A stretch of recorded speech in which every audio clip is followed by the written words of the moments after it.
Just a jam-packed show. Gotta have a second segment sit.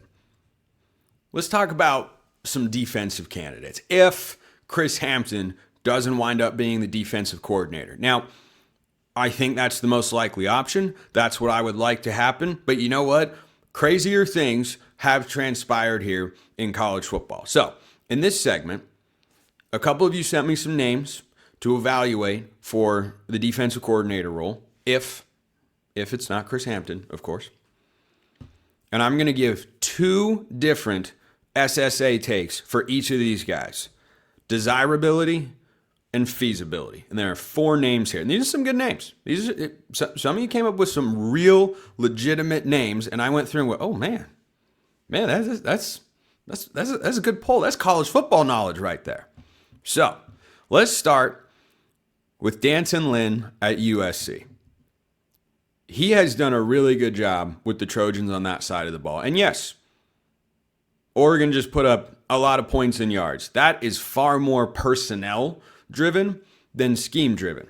The recruiting for USC, and unless Oregon gets Chris Henry, the Trojans will finish with the number one overall recruiting class in the country. That has stepped up. The defensive performance has stepped up in a big way. USC, if they'd hired him a year earlier, they might already be a college football playoff team. Instead, of course, they're a good team, ranked inside the top 20. Oregon's best win of the season right now. So, D'Anton Lynn, desirability, I'd put that at about an 8. I've been high on him for years. I think defensively, he does a lot of things well. He has completely changed them on that side of the ball. There is still work to be done. But if he walked into Oregon, he would be coordinating with the best personnel he has had since the 2023 UCLA team that he was the defensive coordinator for with Chip Kelly. They had NFL dudes definitely up front. Pretty sure Latu was on that defensive line, who was incredible, and he's really good with the Colts now. But that UCLA team actually wasn't great on offense. That was Dante Moore's true freshman team, so brief reunion there.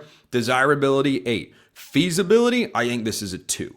Because I don't believe that USC, unlike UCLA, who's not as serious about football as the Trojans are, is going to let him walk. There is no thought in the back of my mind, it wouldn't happen. He's not going to go from USC to Oregon. Nope, it's happened before. In both directions, I believe. So I'm pretty sure Oregon had an assistant go down there a while back. I forget exactly who it was. But yeah, so he's an 8 on desirability, 2 on feasibility.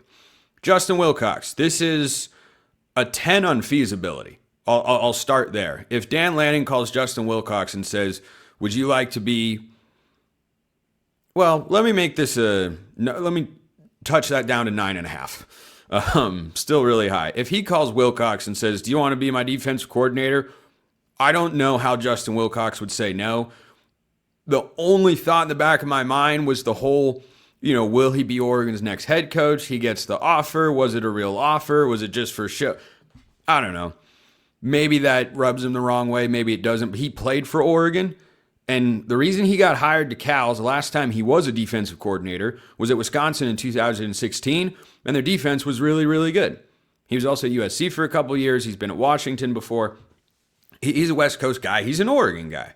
Now, my everydayers know I'm not a fan of hiring, quote unquote, the Oregon guy just to keep it all Oregon guys. Like, let's make someone like Dan Lanning into an Oregon guy and hire the best candidate for the job.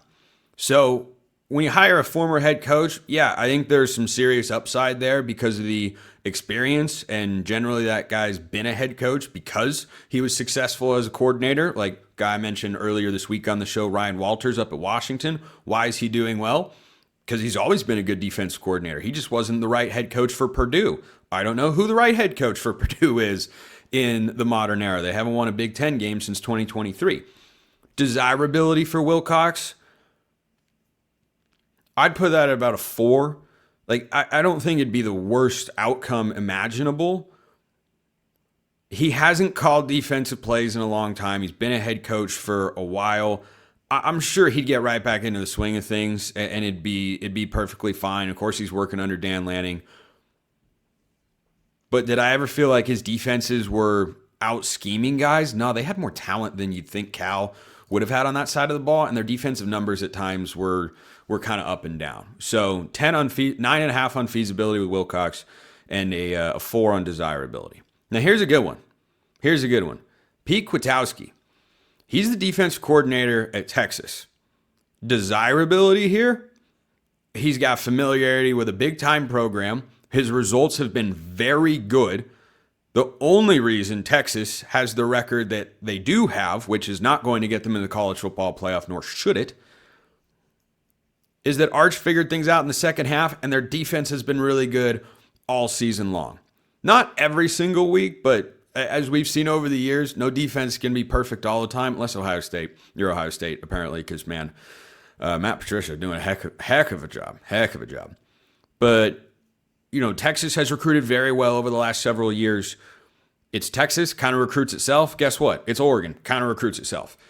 So I think it would be a lateral move for him because Texas is one of the premier college football coaching jobs in the country. But yeah, if you could pull Pete Kwiatkowski, I'd be super down. So I'm going to give that one also an 8 on desirability. But at Texas, I think it's a 1.5 on feasibility. I don't think they're going to let him walk unless he's going somewhere that's trying to make him a head coach. But yeah, that'd be cool. Here's one. Blake Baker. Ooh, like I said, you guys sent in good names. Good names here. This is deep knowledge of ball. Blake Baker was a defensive coordinator at Missouri. He's currently the defensive coordinator at LSU. They're trying to keep him there now that they've hired Lane Kiffin. And let me tell you, that'd be a heck of a coaching tandem. Lane Kiffin calling plays on one side of the ball and Blake Baker on the other side with what LSU can have talent-wise. And by the way, DJ Pickett, that Oregon almost had, 5-star DB, he's really good. He's been playing as a true freshman and tearing it up a little bit like Brandon Finney. Not quite, but yeah, he's pretty good. So Blake Baker, again, experience at a big-time program, desirability, I'd probably put this at a 10. Feasibility, this is probably sitting at a 1.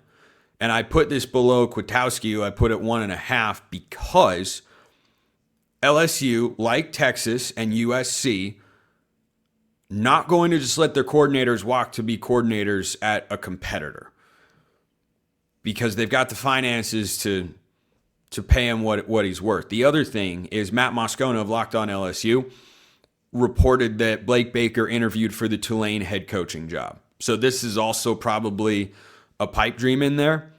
And I think any of those guys could do well. Obviously, I'm the least bullish on Wilcox of that particular group. If it's not Chris Hampton, who's my number 1, I'd look at the San Diego State defense coordinator. I keep forgetting his name. It's Rob Auric. Rob Auric. I would look at him schematically. He's been nothing short of brilliant this year for San Diego State. And I look at Brian Ward, the defense coordinator at Arizona State, Ryan Walters of Washington. But those other guys, yeah, that'd be pretty good. But for Chris Hampton, feasibility should be a 10. If Dan Lanning offers him the defense coordinator job, that I don't know what job he would take to go elsewhere. But again, maybe he gets a head job somewhere somehow. Crazier things have happened. And desirability for Chris Hampton, yeah, I'm sitting at a 9. I think he's a stud. So Tyler sent in this question, flipping back to the offensive side for a moment. Which Oregon quarterback do you think Will Stein is bringing with him to Kentucky? I hope it isn't Achilles Smith Jr. I don't think you have to worry about that. If he does, I'd be stunned if it's not Austin Novosad. I saw a report that it's not going to be Bryson Beaver, their 4-star commit in the class of 2026. I don't think Luke Moga's far enough along as a passer to go and start at Kentucky right away. And that leaves you with Novosad, and then Achilles Smith Jr. is a legacy and is also probably not prepared to start. Novosad's got to be the most ready to start. So, frankly, for Novosad's sake, I'd love it if he got that opportunity. I'd be rooting for him. It'd be a fun thing to watch from afar. It'd be difficult for sure, but I'd love if he got that chance to start because he's waited and has put in the time to be a starting quarterback, and I think he has the talent to do it. And I don't think that Will Stein would take Brock Thomas with him either. So I think Novosad would probably be the guy that, and Brock Thomas, a local kid, I don't think he and Achilles Smith, because of their ties to the Ducks, I don't think they'd want to leave. So yeah, Novosad would be the most likely option.